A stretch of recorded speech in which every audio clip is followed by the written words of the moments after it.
Hey, hallo lieve mensen, ik ben Harry Kupper van de Biep. Ik met die sissen, ik vind het echt fantastisch.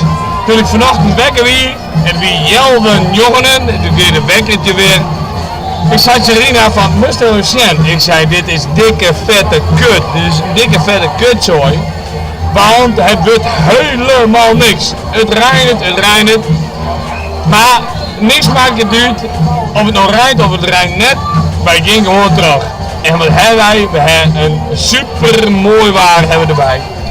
Het is echt super. Het zijn perfecte teams, iedereen die strijdt om die eerste prijs voor volleybal. Maar wij strijden, maar ik ken net een Fries zitten, wij strijden om de eerste prijs voor een nationaliteit.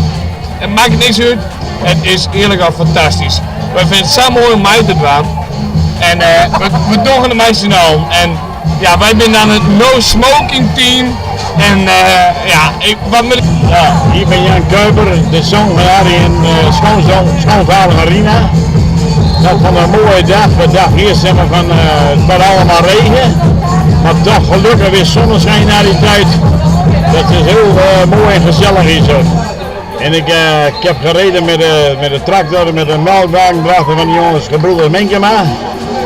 Dat was heel mooi en allemaal mooi versierd en zo. Dat is fantastisch hier. Ja, heel mooi en gezellig. Ik heb hem weer naar huis gebracht. Ik denk maar dat ik weer een pilsje nemen. Dat zodoende.